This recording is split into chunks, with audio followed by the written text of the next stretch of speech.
legacy and everything that we have to be thankful for with regards to protest, you know, in the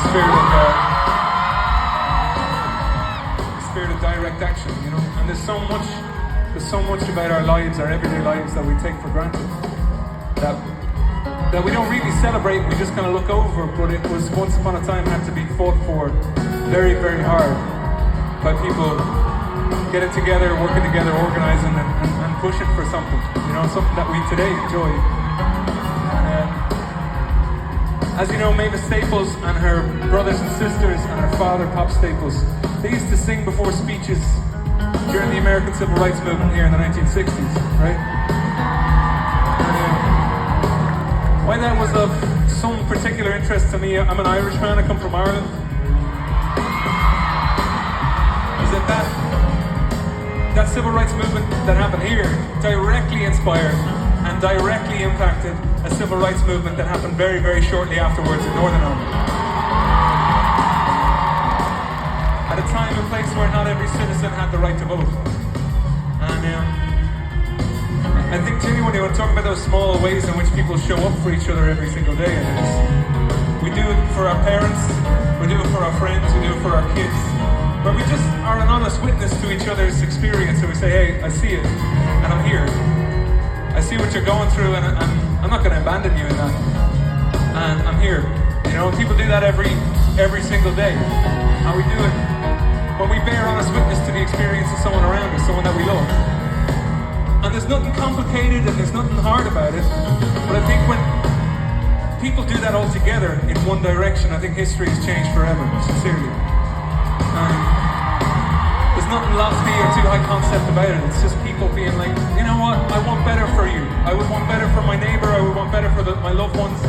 And maybe something that was abstract to me has become real because I see it in the experience of my parents. I see it in the experience of my kids. I see it in the experience of my siblings, you know. And I think that's what happened when everybody in our collective societies decided that everybody needs to have the right to vote. Should have the unalienable right to vote, you know. And we take it so much for granted that women have the right to vote, but that once upon a time had to be fought for tooth and nail. And we forget this also, but it's within living memory that women weren't able to open a bank account in our collective societies without a male guardian signature. And that's true. And I think that's what happened when people in our collective societies also recognize the experience of people in their society and said, you know what, we would want women to have control over their reproductive systems and have full reproductive rights. Something that Ireland only achieved in 2018. Or how people would recognize, you know what, we want our LGBTQ plus siblings to have the same rights as us. You know? And I genuinely think at the core of people, there's a lot of generosity, there's a lot of good, you know. And in the same way we know and we recognize we wouldn't want to see our neighbours or our loved ones in fear of hatred waiting for them around the corner. We wouldn't want to see them subject to racism. We wouldn't want to see them subject to Islamophobia or anti-Semitism. I think that people, on the whole, are good, you know, and I'll die on that hill.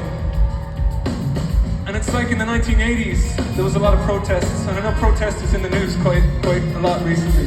But there was a lot of student protests in the 1980s, a lot of divestment protests. People recognized what was going on in apartheid South Africa. And they said, you know what, that's not right. I'm not going to buy products from apartheid South Africa, from a system that profits off apartheid. And investment drew out very quickly out of apartheid South Africa, and lo and behold, it is no longer an apartheid state. You know. And in the same way how students and people all over the world, I know a lot of students at the moment are doing it, are just saying, you know what, we would want to be represented in that same human empathy, and represented in that same human compassion, in that same honest witness, and we wouldn't want to see the type of violence that we're seeing on our TV screens. We wouldn't want to see anybody subject to that type of violence, that type of indiscriminate bombing. In particular, the type of assault that Rafa is facing over the last few days. We wouldn't want that for anybody. We would not want that for any human being. And it doesn't matter if you're Palestinian or if you're Israeli, but we would want to see free and safety and security for every single person. And that would mean seeing a Palestine free from occupation, free from violence, and free to pursue meaningful statehood and self-determination.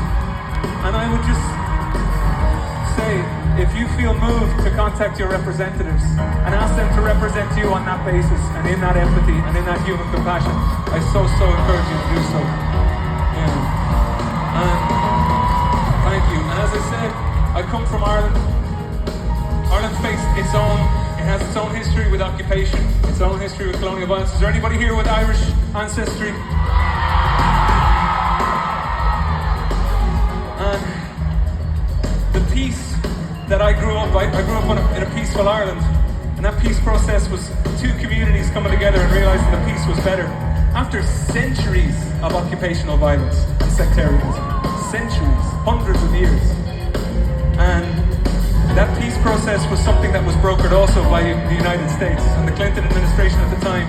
And a lot of people, just like I see a lot of people move today, were also moved by wanting to see peace at that time. And America stepped in and was a big part of that peace process, and I'm the net beneficiary of that today. So that's something I'm incredibly grateful for, you know. But there's an Irish revolutionary by the name of James Connolly, and he once wrote that there is no revolution complete without its poetical expression. Just its poetical expression. How it expresses itself poetically.